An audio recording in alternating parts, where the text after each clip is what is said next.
आज से हम स्टार्ट कर रहे हैं यंग का डबल स्लिट एक्सपेरिमेंट। देखिए यंग ने, साइंटिस्ट यंग है, इनका पूरा नाम थॉमस यंग है। इन्होंने एक एक्सपेरिमेंट दिया था कि सपोज दैट कि कोई एक मोनोक्रोमेटिक लाइट, लेटर एस, इसको मैं एस मान लेता हूं, और एस से इक्वल डिस्टेंस पर हमारे पास डबल स्लिट है, जिसको आप S1 और S2 कह सकते हैं। इसके बाद इन्होंने स्क्रीन लगा दी थी, एक स्क्रीन, ये हो गई हमारे पास स्क्रीन। ठीक, साइंटिस्ट फोकल्ट कहते हैं कि जो रे है वो ट्रेवल करती है according to Huygens wave front are travelling in the forward direction. कौन चलता है? वेव फ्रंट चलता है। कहाँ चलता है? एक एनवलप क्रिएट करते हुए इन फॉरवर्ड डायरेक्शन, आगे की डायरेक्शन में चलता है। Where secondary wavelet have to be previous speed just like a particle. जैसे जैसे पार्टिकल की स्पीड पहले वाली होती है वैसे वैसे उस पैटर्न की भी स्पीड रहती है। तो सपोज दैट बेटा कि यहां से ये लाइट जो चली वो विदाउट डिफ्लेक्टेड सीधे चली जाए, विदाउट डिफ्लेक्टेड, जिसको हम लोग, इन्होंने क्या नाम दिया था? Central bright fringe. इसका नाम दिया था बेटा इन्होंने सेंट्रल ब्राइट फ्रिंज, और बताया था कि यहां पर जो इमेज बनेगी वो सबसे ज्यादा शार्प होगी, मतलब सबसे ज्यादा क्लियर बनेगी। ठीक है, इसके बाद जब बेटा यहां से वेव फ्रंट पास हुए, तो वेव फ्रंट फॉरवर्ड डायरेक्शन में बढ़ रहे थे। जब ये लाइट सोर्स S1 पे गया या S2 पर गया, तो बेटा S1 से गया तो यहां पर S1 S2 हमारा नया सोर्स बन गया, न्यू सोर्स बन गया। अब न्यू सोर्स बन गया तो it have speed same as a previous wave front. इसकी स्पीड उतनी ही थी जैसे हमारे प्रीवियस वेव फ्रंट की होती है। अब यहां से बच्चा क्या हुआ, यहां पर जब इन्होंने ऑब्जर्वेशन देखा तो कुछ कंटिन्यूअस लाइंस मिल रही थी, कुछ कंटिन्यूअस लाइंस, और बेटा कुछ डॉटेड लाइंस मिल रही थी, कुछ कंटिन्यूअस लाइंस और कुछ डॉटेड लाइन।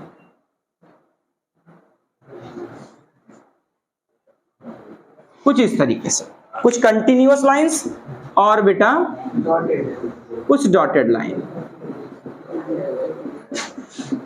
ठीक है, इन कंटिन्यूअस लाइंस का जो नाम दिया बेटा वो दिया क्रस्ट। जो कंटिन्यूअस लाइंस थी इनका नाम दिया क्रस्ट।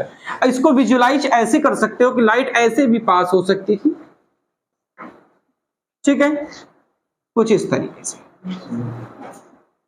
ठीक, जो बेटा कंटिन्यूअस लाइंस थी इनको कहा क्रस्ट, जो डॉटेड लाइन है उसको नाम दिया ट्रफ। सबसे पहले मोनोक्रोमेटिक लाइट से एस से लाइट चली, S1 एंड S2 पर पहुंची। S1 and S2 which are equal separation from the S से इक्वल सेपरेशन पर है। When light it reaches to the S1 and S2, it is working as a new source of light according to Huygens। जैसे ही बेटा screen पे हमने observation देखा तो कुछ कंटिन्यूअस लाइंस मिली, कुछ डॉटेड लाइंस मिली। तो जो हमारी कंटिन्यूअस लाइंस थी इसको बेटा इन्होंने कहा क्रस्ट, और जो डॉटेड लाइंस थी इसको कहा ट्रफ। डॉटेड लाइन का means intensity of light minimum in comparison to continuous lines. जहां डॉटेड लाइन थी उसका मतलब है कि वहां पर लाइट कम पहुंच रही है, वहां ब्राइटनेस कुछ कम है, इंटेंसिटी कुछ कम है, क्योंकि बेटा आपने पढ़ा है इंटेंसिटी प्रोपोर्शनल होती है स्क्वायर ऑफ एम्पलीट्यूड के, और इंटेंसिटी डायरेक्टली प्रोपोर्शनल भी होती है किसके बेटा? एंगुलर विड्थ के साथ या फ्रिंज विड्थ के साथ, ये भी डायरेक्टली प्रोपोर्शनल होती है। मतलब इंटेंसिटी डायरेक्टली प्रोपोर्शनल है स्क्वायर ऑफ एम्पलीट्यूड। मतलब इंटेंसिटी जितनी ज्यादा होगी तुम ये कह सकते हैं ना एम्पलीट्यूड भी उतना बड़ा होगा। अगर इंटेंसिटी ज्यादा है तो एम्पलीट्यूड बड़ा होगा। वो बात अलग है कि ऑर्डर क्या है, √I proportional A। Order sequence slowly बढ़ रहा है लेकिन डिक्रीज तो नहीं हो रहा, ऑर्डर कैसा है? इंक्रीजेस है। तो बेटा जो कंटिन्यूअस लाइंस है उसको क्रस्ट, जो डॉटेड लाइन है उसको क्या कहा? ट्रफ कहा। तो जब बेटा कंटिन्यूअस लाइंस आपस में मिल गई, मतलब क्रस्ट मिल गया, ये ट्रफ मिल गया। अब क्रस्ट और ट्रफ समझो। जैसे मान लो आपके पास यहां पर ये कुछ स्ट्रक्चर दे दिया, ठीक है, और बेटा दूसरा ये स्ट्रक्चर दे दिया। तो मैं इन दोनों को अगर मिला दूं तो कुछ आप ऐसे ग्राफ बनाओगे, मतलब यहां पर A1 है, यहां पर एम्पलीट्यूड A2 है। तो शायद आपने पढ़ा है मैक्सिमम एम्पलीट्यूड होता है A1 प्लस A2, ठीक है। क्रस्ट क्रस्ट मिला, एम्पलीट्यूड मैक्सिमम हो गया।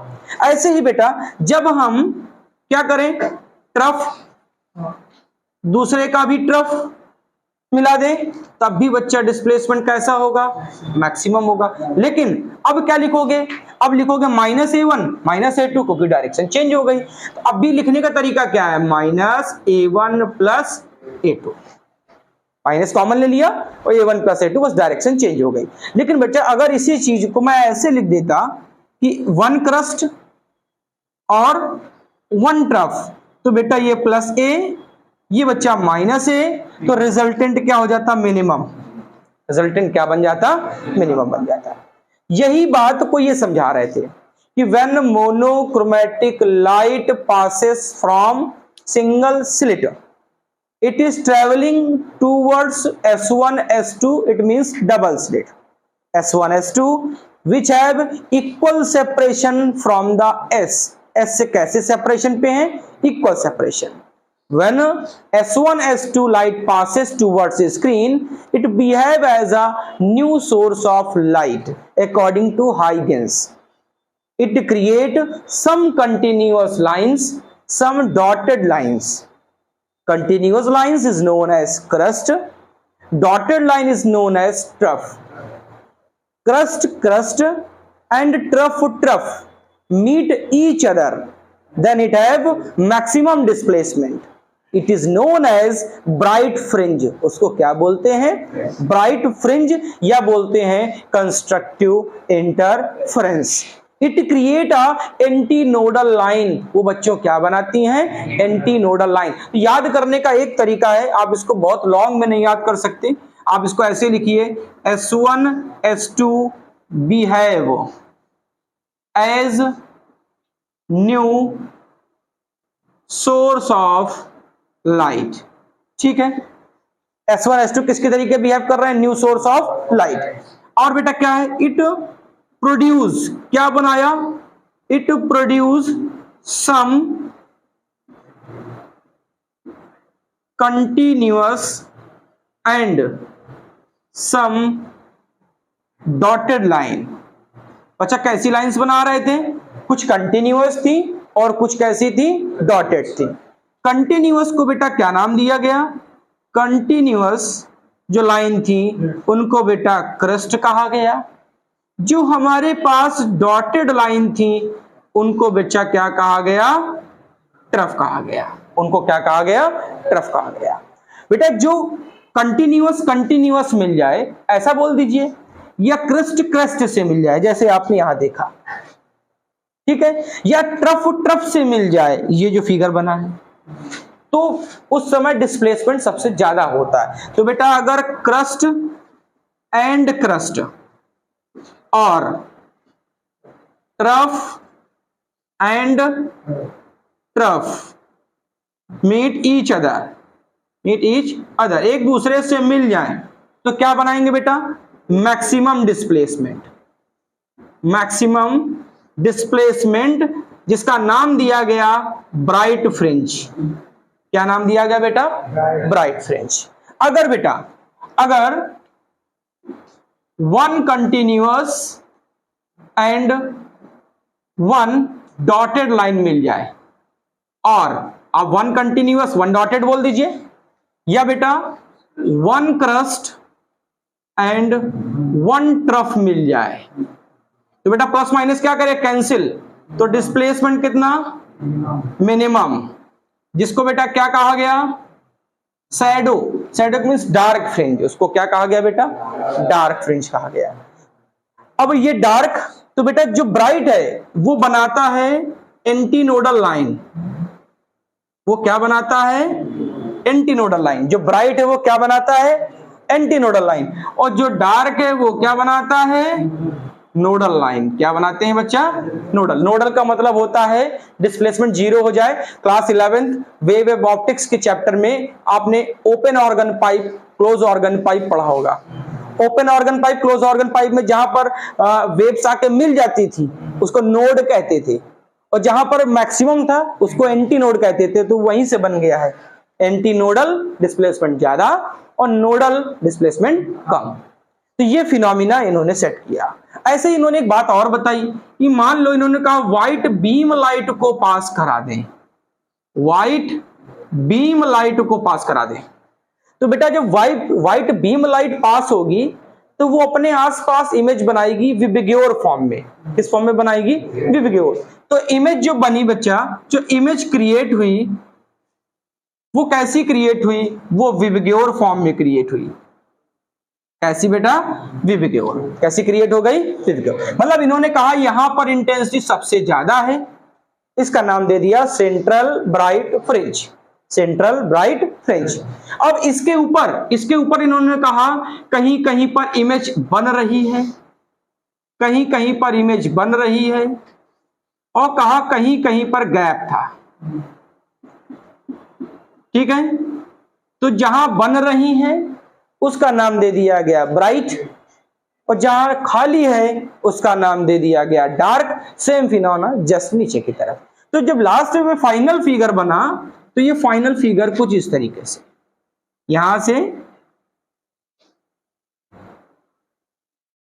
ठीक, ये बेटा ऐसे बेटा इस तरफ भी ये फिगर बना। तो बेटा ये जो बन रहा है आपको, ये जहां पर आपको सबसे ज्यादा इंटेंसिटी दिख रही है इसको कहते हैं सेंट्रल ब्राइट फ्रिंज। ठीक बेटा, इसको बोलते हैं फर्स्ट डार्क, फर्स्ट डार्क। इधर भी बोलते हैं फर्स्ट डार्क। ठीक है, इन दोनों फर्स्ट डार्क की डिस्टेंस होती है फ्रिंज विद, फ्रिंज विद। मतलब इन दोनों के बीच की डिस्टेंस को बीटा कहते हैं। क्या कहते हैं? बीटा कहते हैं। तो बेटा ये बनी फर्स्ट ब्राइट, ये बनी सेकंड ब्राइट, ये बनी थर्ड। अगर विबग्योर होता, विबग्योर, तो यहां पर इमेज सबसे शार्प बनती व्हाइट बीम लाइट, और फिर यहां से violet, indigo, blue, green, yellow, orange. ये ऑर्डर सेम इधर भी बनता। अच्छा एक चीज और ध्यान रखना, जो आपके पास बैंड मिल रहे हैं, अब बैंड कहिए, फ्रिंज कहिए, जो बैंड मिल रहे हैं इनकी जो शार्पनेस है, जो ब्राइटनेस है, या कह सकते हो जो डिक्रीजिंग ऑर्डर है, वो ऑर्डर डिक्रीजिंग नहीं होगा, वो ऑर्डर कांस्टेंट रहेगा। कैसा रहेगा? कांस्टेंट। जैसे यहां पर इमेज जितनी भी इंटेंसिटी आई, यहां तो है नहीं, यहां लाइट पहुंची ही नहीं, यहां पर क्या हुआ, फिर उतनी ब्राइटनेस बनी, फिर उतनी बनी। ये जब हम इंटरफेरेंस पैटर्न होता है तो ये इक्वल बनती है, लेकिन जब डिफ्रैक्शन पैटर्न आता है तो ये कम होती जाती है। लेकिन इंटरफेरेंस पैटर्न में कैसी रहती हैं? कैसी रहती? कांस्टेंट रहती है, और इसी का नाम पड़ जाता है परमानेंट इंटरफेरेंस। परमानेंट। कुछ लोग इसी को बोलते हैं सस्टेंडेड इंटरफेरेंस। सस्टेंडेड इंटरफेरेंस का मतलब होता है जहां पर स्क्रीन पर इमेजेस का कोई भी वेरिएशन ना हो, मैक्सिमा और मिनिमा में बार बार फर्क ना पड़े, एक जैसी इमेजेस बार बार बने, उसको कहते हैं परमानेंट इंटरफेरेंस। या कुछ लोग क्या बोलते हैं? Sustained interference. ठीक, सस्टेन्ड के नाम से इसका दूसरा नाम भी आप कह सकते हो सैचुरेटेड, सैचुरेटेड इंटरफेरेंस कहते हैं। फिर से ध्यान सुनिएगा, यंग ने जो एक्सपेरिमेंट दिया इन्होंने क्या कहा, एक light monochromatic light, monochromatic light of single wavelength, जो लाइट हमारी सिंगल वेवलेंथ की होती है उसको मोनोक्रोमेटिक कहते हैं, उसको एक डबल स्लिट से पास कराया। डबल स्लिट का मतलब एक रूम में है आप, उस रूम में चारों तरफ से बंद है, आप बहुत सारी लाइट जला रहे हैं, अचानक दो होल कर दें आप, तो जो वॉल के पीछे हुआ बैठा व्यक्ति है वो दो होल उसको क्या फील होंगे? Double slit, double slit. वहां से जो लाइट पास होगी it behave as a new source of light. वो किसकी तरीके बिहेव करेगा? न्यू सोर्स ऑफ लाइट का। अब उसकी इमेज को जब मैंने देखा तो हमको ऐसा फील हुआ कि कहीं पर ब्राइटनेस ज्यादा है, कहीं पर ब्राइटनेस कम है। तो जहां पर ब्राइटनेस मैक्सिमम है उसको कंटिन्यूअस लाइन कहा गया, और जहां ब्राइटनेस लो है, इंटेंसिटी लो है, उसको कहा गया बेटा क्या? Dotted lines. Continuous continuous, dotted dotted, crust crust, trough trough, ये चारों एक ही बात हो गई। Continuous continuous, dotted dotted, crust crust, trough trough से मिल गई तो डिस्प्लेसमेंट सबसे ज्यादा है, डिस्प्लेसमेंट सबसे, उसका नाम दिया गया बेटा ब्राइट फ्रिंज, ब्राइट फ्रिंज। और उसको कहते क्या है, anti nodal line, anti nodal line. One crust one trough, और वन ट्रफ वन क्रस्ट, और वन कंटिन्यूअस वन डॉटेड, और वन डॉटेड वन कंटिन्यूअस। ये सब क्या बनाती हैं, मिनिमम, ये मिनिमम डिस्प्लेसमेंट, जिसका नाम बेटा क्या दे दिया गया, क्या दिया गया, डार्क फ्रिंज, जिसको हम क्या कहते हैं, नोडल लाइन। अब देखिए इस फिगर को जरा देखिए, हमने प्लस ए माइनस ए को इक्वल माना है, इसीलिए मैंने इसको जीरो किया है।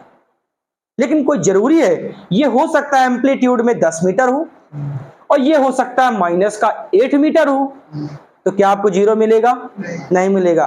मतलब कुछ ना कुछ रिजल्टेंट मिलेगा, या तो प्लस की तरफ से मिलेगा या तो माइनस की तरफ से। इसीलिए यहां पर वर्ड जीरो का यूज नहीं किया गया। पैटर्न को कैसा कहा गया, मिनिमम कहा गया।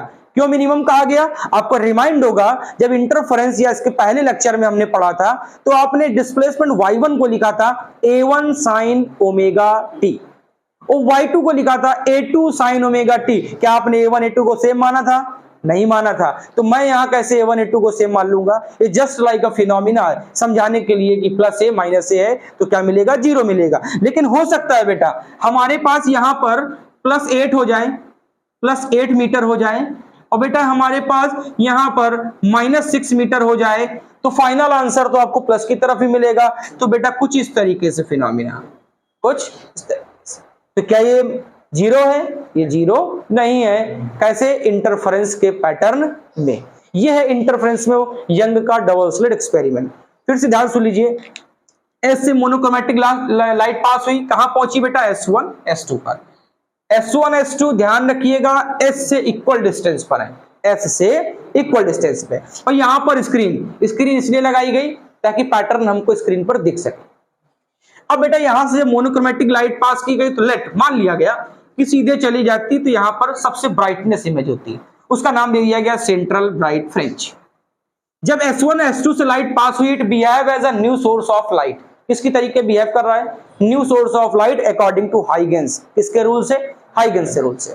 तो it create some continuous lines and some dotted lines. Continuous lines को क्या कहा बेटा, क्रस्ट कहा। डॉटेड लाइन को बेटा क्या कहा, ट्रफ कहा। कंटिन्यूअस कंटिन्यूअस मिल जाए, ट्रफ ट्रफ मिल जाए, क्रस्ट क्रस्ट मिल जाए, डॉटेड डॉटेड मिल जाए, तो वो डिस्प्लेसमेंट ज्यादा देगा। उसका नाम दे दिया गया बेटा ब्राइट फ्रिंज, जिसको हम क्या कहते हैं, एंटी नोडल लाइन। ये वर्ड सबसे ज्यादा यूज होगा डिफ्रैक्शन में, इसके बाद वाले टॉपिक में। ठीक है, तो अभी से आप समझ लीजिए एंटी नोडल क्या होता है। फिर बेटा जब वन कंटिन्यूअस वन डॉटेड, या उल्टा बोल दीजिए one dotted one continuous, one crust one trough one crust, तो वो क्या बनाते हैं, मिनिमम पैटर्न। उसको हम क्या कहते हैं, नोडल लाइन। और बेटा उसको क्या कहते हैं, डार्क फ्रिंज। क्या बोलते हैं, डार्क फ्रिंज कहते हैं। और ये उसका फिगर है, ये सेंट्रल फ्रिंज, उसके बाद ये first bright, second bright, third bright, जितना भी आपसे। इधर का ऑर्डर प्लस होगा, इधर का ऑर्डर प्लस होगा, और इधर का ऑर्डर बेटा माइनस होगा। लेकिन आपको मालूम है डिस्टेंस स्केलर क्वांटिटी है, डिस्टेंस स्केलर क्वांटिटी है। तो first dark both side, first dark both side, first bright both side, उसको बोलते हैं फ्रिंज विद। क्या बोलते हैं, फ्रिंज विद कहते हैं। इसको नोट कर लें।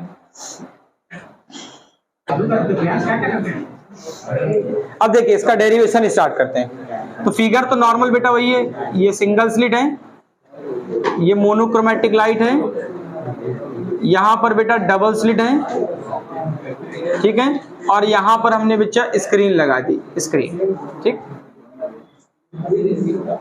अब देखो ये S1 बेटा, ये S2, ये S।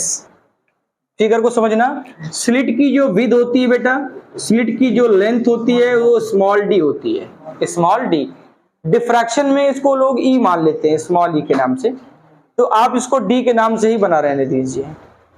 यहां पर बेटा हमको क्या मिल रहा था, सेंट्रल ब्राइट, इसको नाम लिख दीजिए O।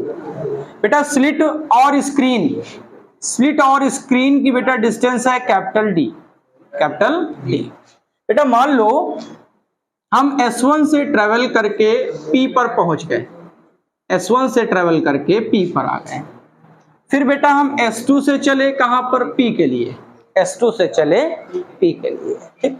क्या मैं यहां से परपेंडिकुलर ड्रा कर दूं,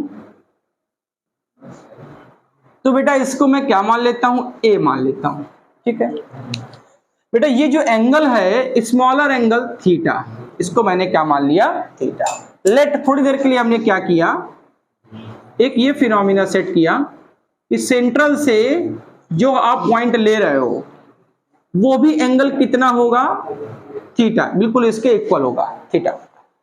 अब जरा देखो ये हमारा फिगर है, क्या आपको दिख रहा है बच्चा कि S1 से लाइट P पर ट्रेवल करे, S2 से P पर ट्रेवल करे, तो क्या आपको S1 एंड S2 कहां पे पहुंच रहे हैं, P पर पहुंच रहे हैं, तो क्या S2P माइनस S1P, S2P मैंने क्यों लिया, क्योंकि S2P की लेंथ बड़ी है, S2P में S1P को बेटा माइनस कर दो तो आपको मिलेगा पाथ डिफरेंस S2A। क्या मिलेगा, पाथ डिफरेंस S2A। आपको मालूम है परपेंडिकुलर जो फ्रंट में जाता है तो इक्वल डिस्टेंस पर जाता है, इक्वल डिस्टेंस पर, इसका मतलब है P और A की डिस्टेंस S1 और P के बराबर है, A से P की डिस्टेंस किसके बराबर है, S1 और P। ये कहानी तब की है बच्चा जब हमने बीच में कोई सीट नहीं रखी, अगर हम बीच में सीट रख देते स्टील की या हम कोई भी एक अदर मीडियम रख देते तो फिनोमिना यहां बदल जाता।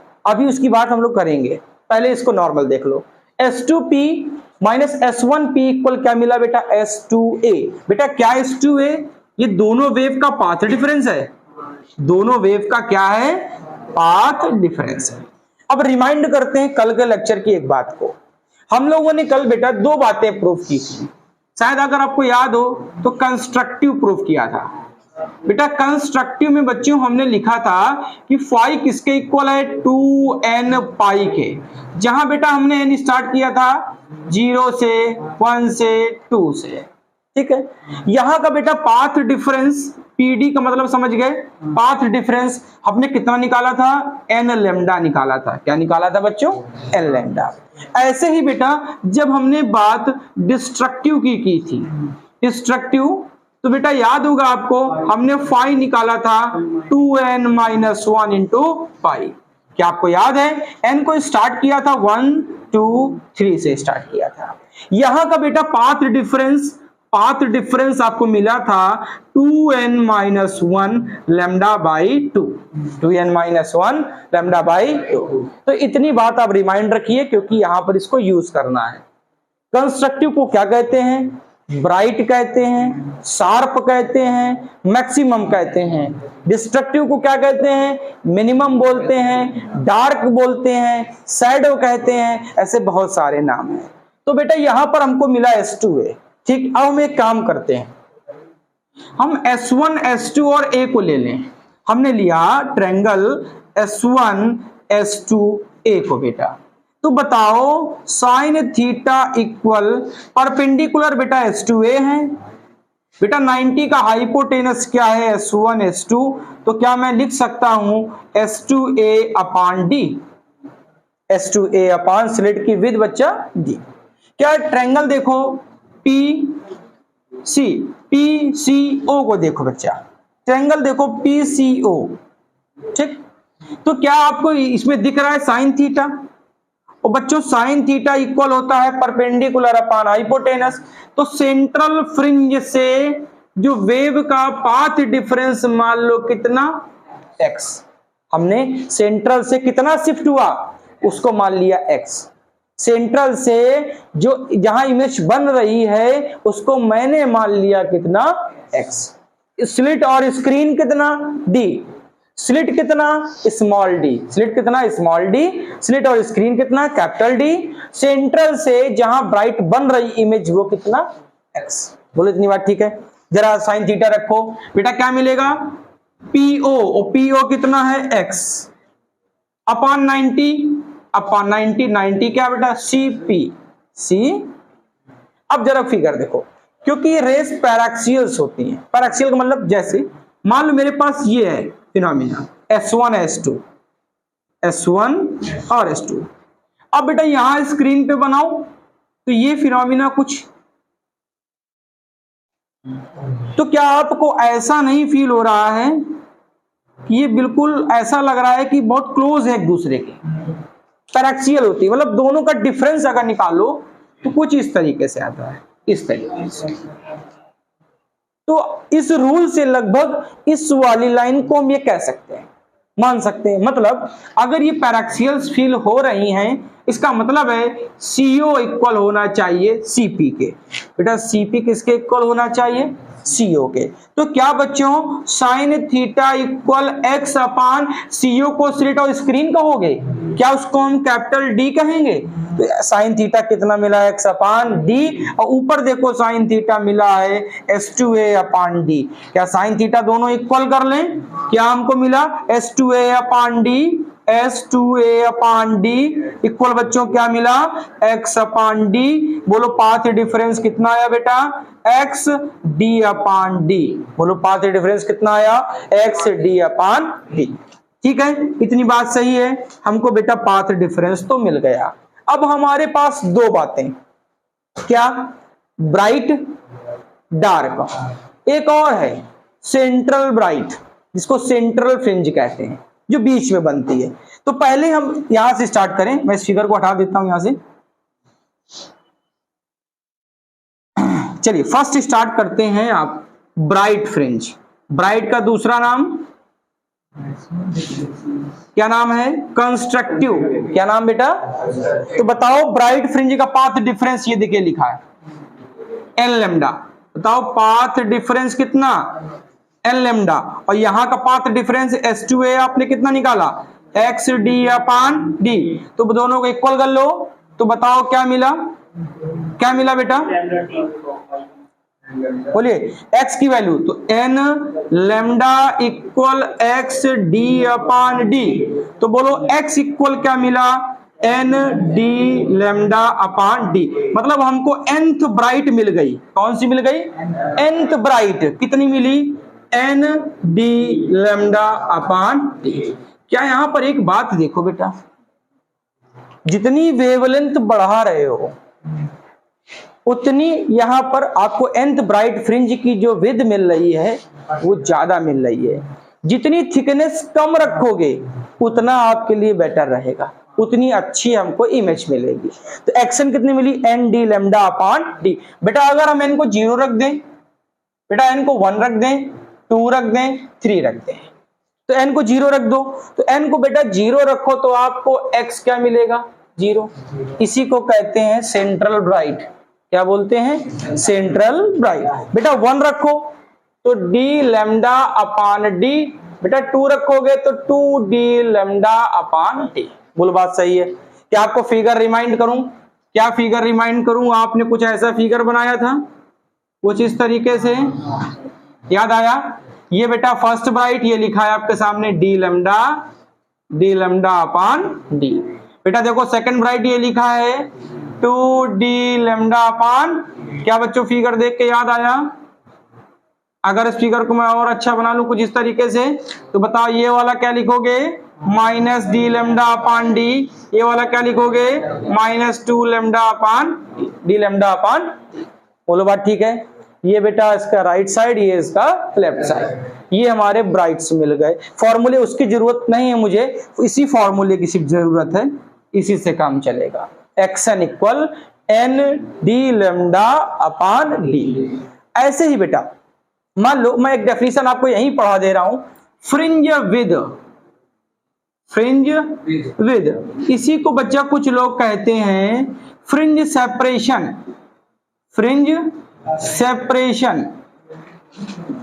ठीक, फ्रिंज सेपरेशन। ठीक है, तो बताओ फ्रिंज सेपरेशन कैसे निकालो? तो बेटा डिस्टेंस बिटवीन टू कंटिन्यूअस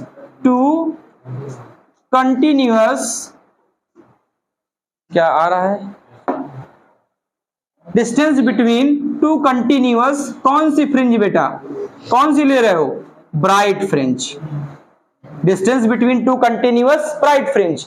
इसको बेटा क्या कहते हैं, ये देखो पहला कंटिन्यूअस, ये पहला, क्या मैं इसकी यहां से यहां डिस्टेंस बना दूं, इसको कहते हैं बच्चा सिंबल में बीटा, सिंबल में क्या बोलते हैं, वैसे कुछ बुक्स में डब्लू बनाते हैं, कुछ बुक्स बीटा से बनाती हैं, तो जो आपको ठीक लगे।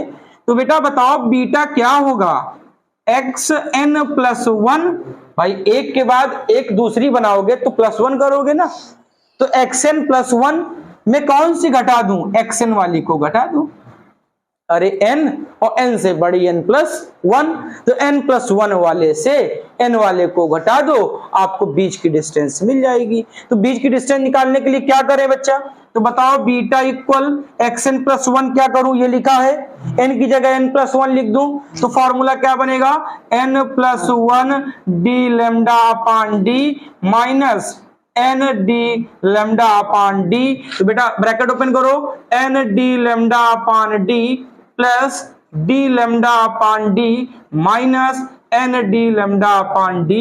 तो बेटा ये पोर्शन कैंसिल। तो बताओ आपको बीटा, मैं डब्ल्यू भी नाम लिख देता हूं, कितना मिला बच्चा, डी लेमडा अपान डी। बोलो बात ठीक है। क्या एक चीज और गौर करना, ये दोनों तो सेपरेशन है ही, साथ में पहला ब्राइट ये भी है और दूसरा ब्राइट ये है, तो इसकी डिस्टेंस को भी हम बोल सकते हैं क्या, बीटा कह सकते हैं, क्योंकि लगातार ले रहे हो ना, एक के बाद दो, या आप एक पहले से चलो n माइनस वन से चलो n तक, या n प्लस वन से चलो n प्लस टू तक, n प्लस थ्री से चलो n प्लस फोर, दो लगातार। बोलो बात ठीक है। हमको बेटा w कितना मिला, डी लेमडा अपान डी। ध्यान रखना जितनी बड़ी वेवलेंथ यूज करोगे उतनी ही फ्रिंज जो बनेगी उसकी विड्थ उतनी ही ज्यादा होगी, जितनी बड़ी वेवलेंथ यूज करोगे। तो क्या आपको रिजल्ट में ऐसा नहीं लग रहा है कि अगर हम वॉयलेट कलर को यूज करते और रेड कलर को यूज करते तो रेड वाले की थिकनेस या विड्थ ज्यादा होती वॉयलेट वाले के कंपैरिजन में? क्यों? क्योंकि रेड की वेवलेंथ ज्यादा होती है वॉयलेट के कंपैरिजन में। इतनी बात समझ गए। ऐसे ब्लू एंड ग्रीन का है, ग्रीन एंड येलो का है, आपको ऑर्डर मालूम है, जिसकी वेवलेंथ ज्यादा उसकी बेटा विड्थ भी ज्यादा होगी। स्लिट, फिर वही कहानी आई, स्लिट का सेपरेशन जितना छोटा रखोगे उतनी विड्थ आपको ज्यादा मिलेगी, उसकी विड्थ की थिकनेस ज्यादा होगी। विड्थ को बेटा बहुत बड़ा कर दोगे तो स्क्रीन पे जो इमेज बनेगी वो बनेगी तो, लेकिन उसकी ब्राइटनेस शार्पनेस उतनी ज्यादा नहीं रहती है। तो पहले इतना नोट कर लें। अब देखिए आपने फ्रिंज विड्थ निकाल दी कितनी, डी लेमडा अपान डी। ऐसे ही बेटा हमारे पास एक फॉर्मूला और होता है, एंगुलर सेपरेशन। एंगुलर सेपरेशन या आप एंगुलर विड्थ भी कह सकते हो, आप एंगुलर विड्थ कह दें या एंगुलर सेपरेशन कह दें, वो होता है थीटा। और थीटा इक्वल बच्चा होता है बीटा अपान डी, सॉरी बीटा अपान डी, ये फॉर्मूला होता है।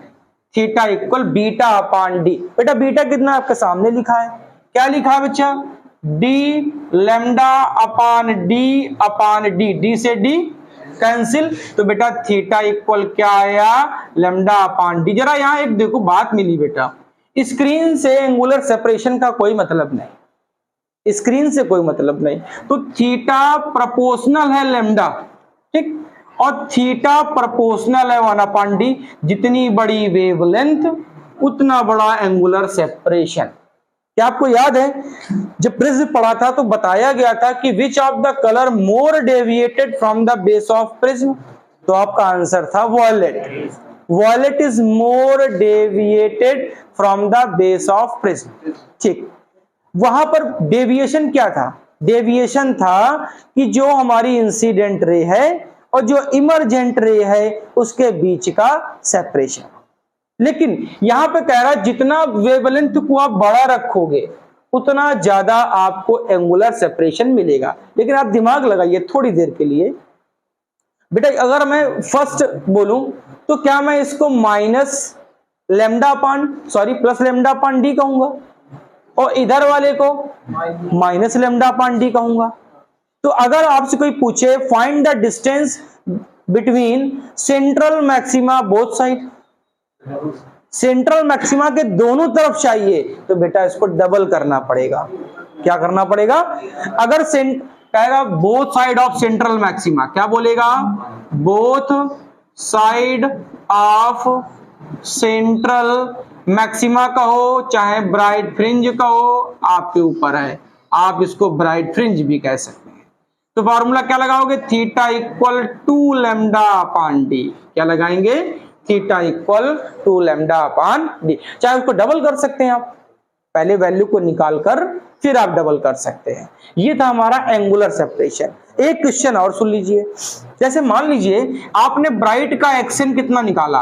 N D lambda upon D.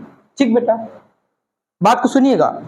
आपसे कह दे 10 फ्रिंजेस बन रही हैं, इतनी वेवलेंथ जितनी भी दे दे, और कह दे बताइए कितनी फ्रिंजेस बनेंगी अगर इतनी वेवलेंथ हो जाए, वेवलेंथ चेंज कर दे, और कह दे कि जो बाकी का सब फिनोमिना है वो सब वैसा ही है। मतलब बाकी फिनोमिना ना डिस्टेंस बदली, ना डिस्टेंस बदली, ना आपकी विड्थ बदली, ना आपकी स्लिट और स्क्रीन की डिस्टेंस बदली, ना ही स्लिट की विड्थ थी वो बदली, सिर्फ उसने वेवलेंथ को बदल दिया। तो ऐसी सिचुएशन पे हम फॉर्मूला अप्लाई करते हैं n1 lambda 1, n1 lambda 1 equal बेटा n2 lambda 2, n1 lambda 1 equal n2 lambda 2। बोलो इतनी बात ठीक है? कब? जब आपसे कहते सेम ऑब्जर्वेशन है, बताओ कितनी फ्रिंजेस होंगी, कितनी ब्राइट फ्रिंजेस होंगी कि वेवलेंथ इतनी हो जाए, तो हम क्या अप्लाई करेंगे? n1 lambda 1 equal n2 lambda 2। तो ये कहानी थी हमारी सारी ब्राइट फ्रिंजेस की, कंस्ट्रक्टिव की। अब आ जाओ बेटा डिस्ट्रक्टिव में। डिस्ट्रक्टिव को आप क्या कहते हो बच्चों? क्या बोलते हो? Dark fringe. क्या कहते हैं? डार्क। फॉर्मूला बताएंगे। आपने S2 बेटा क्या प्रूफ किया है? बोलिए x D upon D, x D upon. बताओ बेटा इसका पाथ डिफरेंस कितना होता है बच्चों? 2n-1 lambda by 2। Both our path difference, जरा इक्वल कर लो बेटा। तो क्या फॉर्मूला बिना? X D upon D equal 2n-1 lambda by 2। Cross multiplication करा लीजिए तो x कितना मिला? 2n-1 D lambda upon 2d। ये हमको मिल गया बेटा nth डार्क। क्या मिला? nth dark. बोलो इतनी बात सही है? ये आपको मिला nth डार्क। और बेटा यहां पर आपको पहले आपको एक्शन मिला था n D lambda upon D, ये था nth ब्राइट, nth ब्राइट। एक बात और सुन लीजिए, न्यूमेरिकल की बात है। nth डार्क और ये है बेटा nth ब्राइट। एक बात न्यूमेरिकल की सुन लीजिए। न्यूमेरिकल में मान लो आपसे कह दे सेंट्रल मैक्सिमा के एक तरफ फिफ्थ ब्राइट, सेंट्रल मैक्सिमा के दूसरी तरफ फिफ्थ डार्क। तो ब्राइट कहेगा तो 5d lambda upon D, dark कहेगा तो 2 5 j 10-1 9d lambda by 2d। अब दिमाग में सेपरेशन की x कैसे निकालें? तो इधर का x प्लस है, इधर का x माइनस है, डिस्टेंस स्केलर क्वांटिटी है, तो आप दोनों डिस्टेंस को ऐड क्या कर देंगे? ऐड कर देंगे। क्या कर देंगे? फिर सुन लीजिए, सेंट्रल मैक्सिमा के वन साइड ब्राइट दे दे, वन साइड डार्क दे दे, कह दे find the separation between these, इन दोनों के बीच का सेपरेशन बताइए। तो पहले दोनों को आप निकाल लीजिए, फिर दोनों डिस्टेंस को क्या कर दीजिए? ऐड कर दीजिए। लेकिन सेंट्रल मैक्सिमा के एक तरफ थर्ड ब्राइट और एर्थ डार्क बोल दे, एक तरफ थर्ड ब्राइट एर्थ डार्क, तो डेल्टा एक्स कैसे निकालेंगे? डार्क वाला ज्यादा बड़ा दिख रहा पैटर्न, तो x8 किसका? डार्क का, ये फॉर्मूले से, माइनस x3 किसका? ब्राइट। हमने दो चीजें इसलिए बताई, सेंट्रल के दोनों तरफ का है तो आप निकाल कर ऐड कर देना, और सेंट्रल के एक तरफ का है तो बच्चा क्या कर देना, जो बड़ी वैल्यू हो उसको पहले रखना और जो छोटी हो उसको बाद में लिखना। इसका एग्जांपल कराते हैं, पहले इसको नोट कर लें। बेटा कह रहा है यंग के एक्सपेरिमेंट में इंटरफेरेंस पैटर्न जो मिल रहा है at the distance of 1 metre from the slit separated, slit के सेपरेशन से 1 मीटर के बाद, मतलब ये क्या है, कैपिटल डी 1 मीटर। ठीक बात। करा स्लिट का सेपरेशन का है, स्लिट की विड्थ का है, स्लिट की लेंथ का है, एक ही नाम होता है स्मॉल डी 0.05 सेंटीमीटर। फिर कह रहा है it is illuminated by the light of wavelength 6000 angstrom, और आपको लैम्डा दे दिया 6000 एंगस्ट्रॉम। फिर कह रहा है calculate the distance between fourth bright and third bright one side and other side. एक तरफ थर्ड ब्राइट और एक तरफ फोर्थ ब्राइट, मतलब है दोनों ब्राइट, तो n की वैल्यू 3 है वन साइड और बेटा n की वैल्यू 4 है अदर साइड। आप कहीं पर भी 3 मान सकते हैं, कहीं पर भी 4 मान सकते हैं।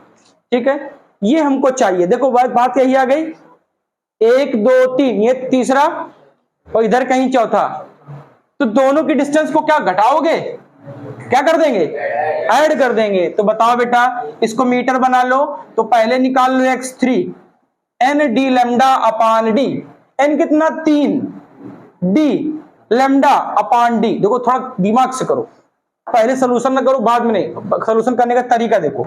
x4 निकालो 4d लैम्डा अपान, तो बताओ टोटल लेंथ या डिस्टेंस, टोटल डिस्टेंस।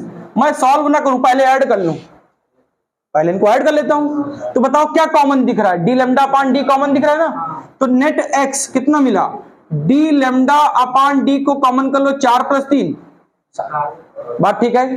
बताओ 7, डी कितना 1, लैम्डा कितना 6000 को क्या लिखोगे 6 × 10 की पावर -7, बेटा 10 की पावर -10, 3 0 हटा दो, अपान छोटा डी 0.05 × 10 की पावर -2। बेटा पॉइंट हटाया, यहाँ 2 0 लगाए, बेटा 5 से काटो 120, 5 से काटो 100, 120 × 7 840, सही है मैथ, ठीक 840, -2 ऊपर गया कितना बचा -5, क्या मैं लिख सकता हूं 8.4 × 10 की पावर -3, क्या -3 को मैं mm कह सकता हूं, शाबाश। तो कितनी डिस्टेंस है 8.4 mm। बस मतलब ये था समझाने का, सेंट्रल के एक तरफ थर्ड और दूसरी तरफ फोर्थ, तो दोनों डिस्टेंस को आप क्या कर लो, ऐड कर लो। ठीक है, इंटरफेरेंस चैप्टर खत्म होने के बाद अभी एक लेक्चर बचा है, उसके बाद इसके न्यूमेरिकल का एक वीडियो अलग से लेकर आएंगे।